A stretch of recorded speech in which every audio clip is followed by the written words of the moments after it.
BookTok has blown up and has been promoting a lot of new readers, but also people who don't realize what they actually want is a short story of just someone having sex.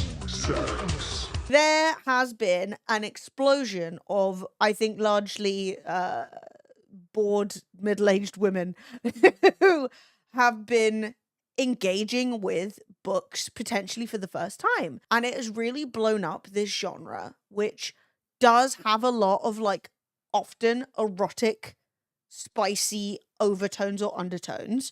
That being said, it is a big varied scene. I think especially in America, it's been really popping off. And a lot of books and like writers have gotten huge off this. And now in the era of self-publication, tons of people write stories and then publish them on Kindle Unlimited or Kobo Unlimited or whatever their version of it is called. There have been a number of these events happening all over the place, right? And I think it's kind of cool. I think getting people interacting with each other, and it's also a way these like aspiring or up and coming or even like moderately successful but not like huge writers can go and like find a new audience. A lot of these books are not to be consumed by young people and children, and they are to be consumed by adults. We will begin at the beginning. Background information about the Million Lives Book Festival. It was hosted by Archer Fantasy Events in Baltimore, Maryland. The event was marketed towards independent authors of the romantasy genre, which is romance and fantasy. And by independent authors, they mean like people who are self-publishing, people who are not like represented by like big publishing houses and stuff.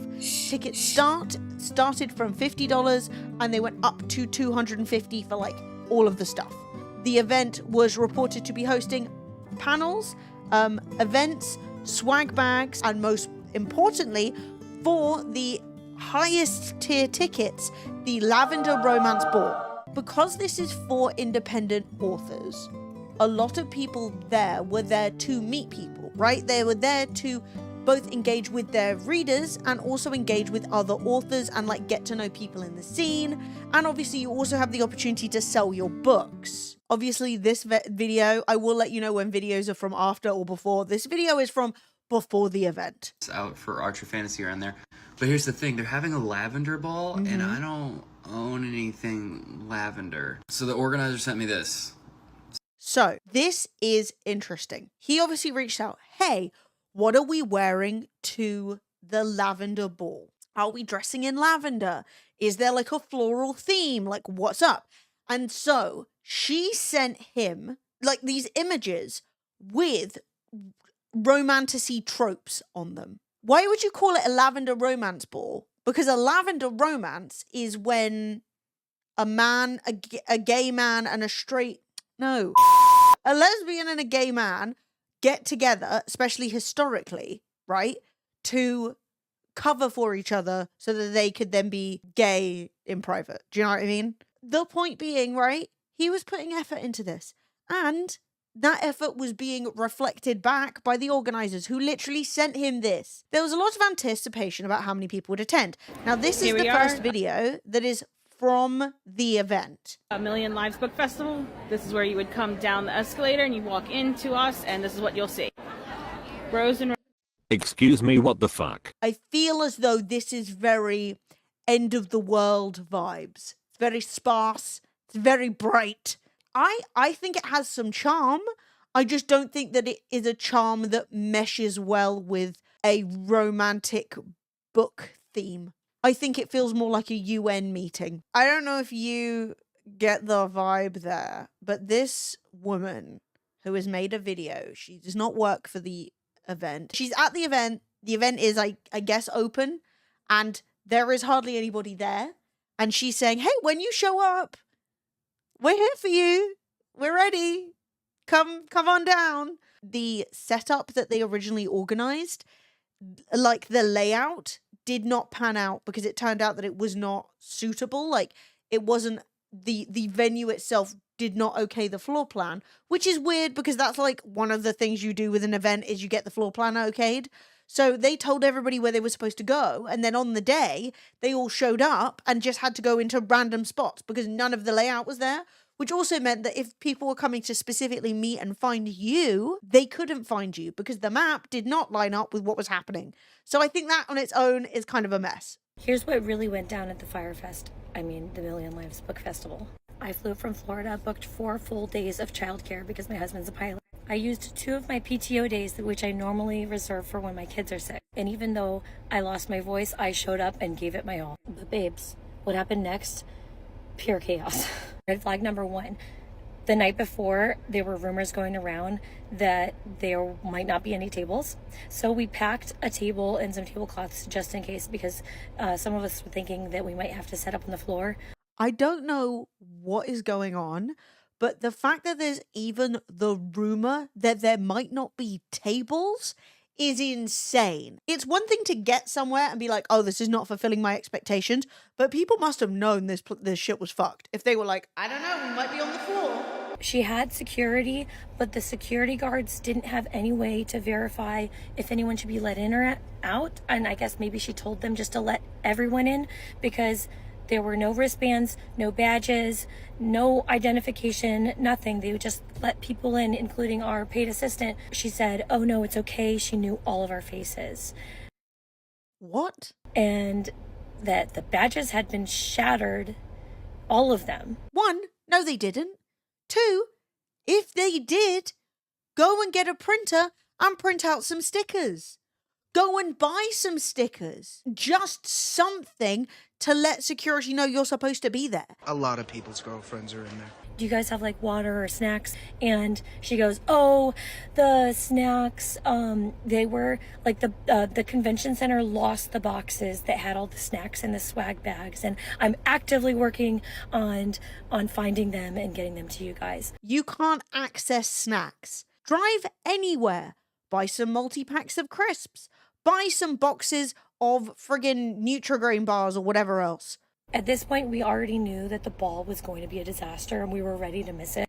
But then one of our readers showed up at our table and she tells me that she had bought the top tier tickets to attend the ball with her husband.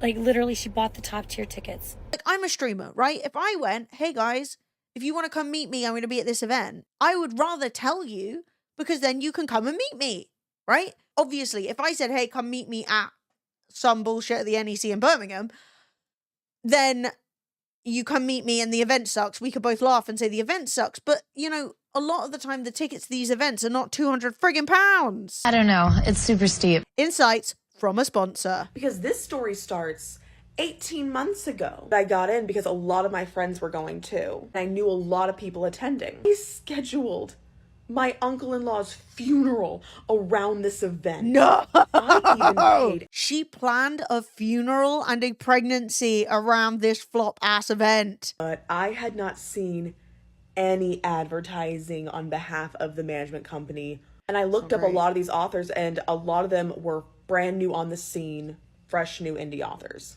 And the math was not mathing in my brain because you cannot have 100+ authors, vendors, narrators and not advertise. This was the original author, vendor, narrator setup.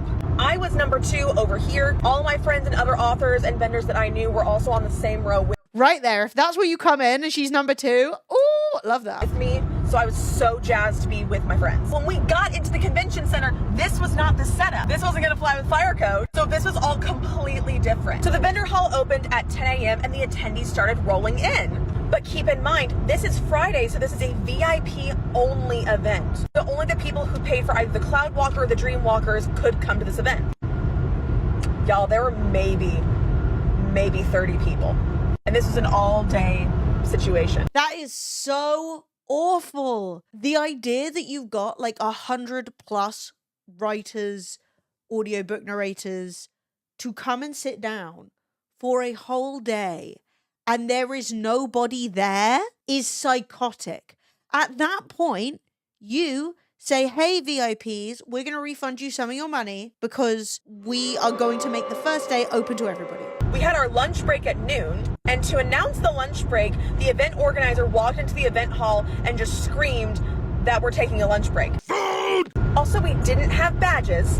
The badges broke. The VIP ticket holders didn't have swag bags.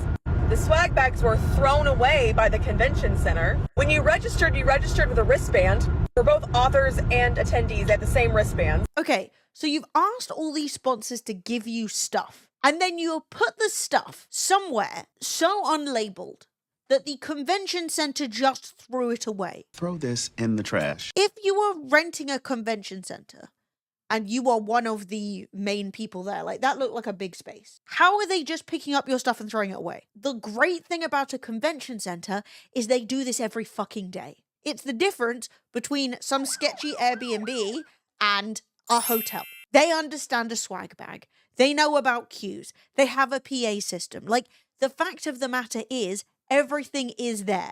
It's an ugly multi-tool event space. There is no way they would just go, oh, look at all this book shit. For the book convention, I'll probably just chuck it. You know what the grand entrance was for this magical book festival?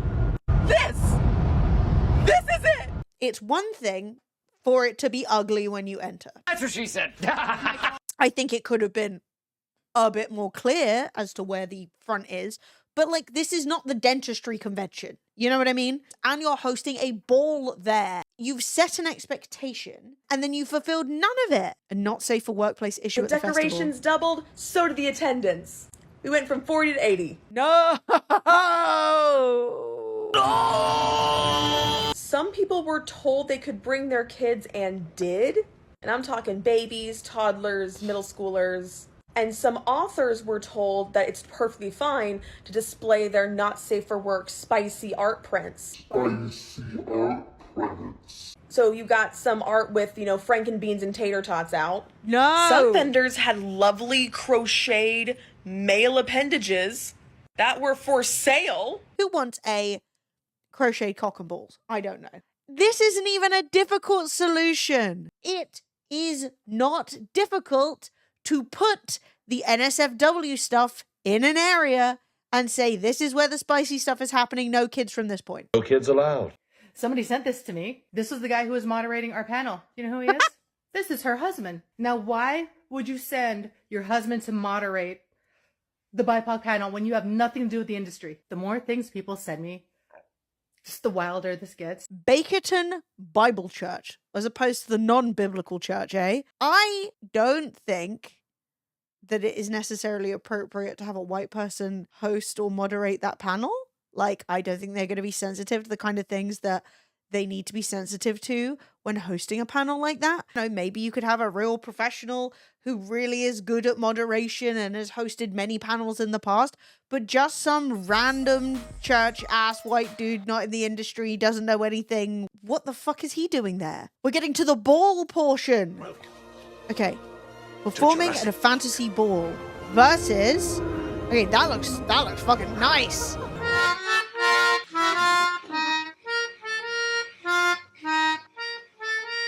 No.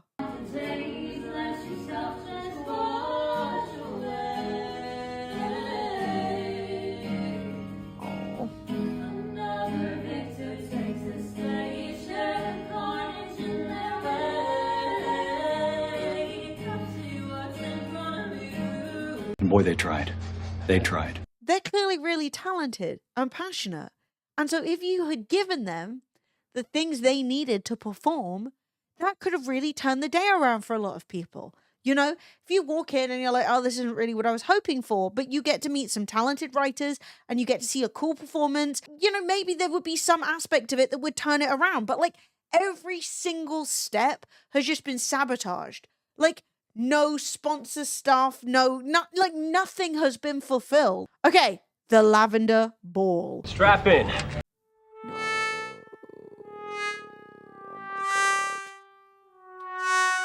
Oh my god. But this is what I was saying at the beginning, right? She was sending people pictures. Hey, this is how you should dress for the ball. Why are you sending that if you are providing nothing? Like, what is this? Not a fucking photographer or a photo booth. Everyone under unflattering lighting, just standing in the middle of an empty room. The only thing enchanting here are the amazing authors and readers who made the best of a bad situation. I mean, this is worse than a bad situation. $250. $250.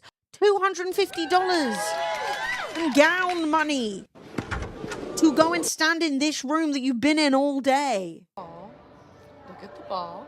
We're gonna. Hell of a ball.